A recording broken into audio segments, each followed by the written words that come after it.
Okay, this is a Delongi coffee machine, and if you're replacing this thermoblock, a couple of hints. Firstly, this was the old thermoblock and it had a diameter 6 mark there, and the new one that I got here has diameter 5.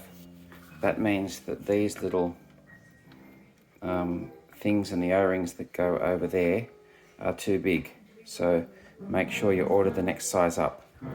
The only other real trick is it's got some bolts here. That bolt has a nut on it, which is just under here. You have to pull the water thing out to get to it. This bolt has a nut which is up there, so you got to open the front, and then these two bolts have nuts which you get to under there. Apart from that,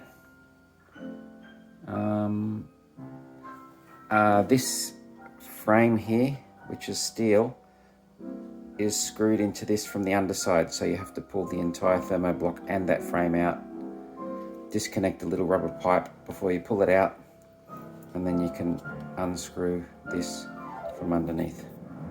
Great.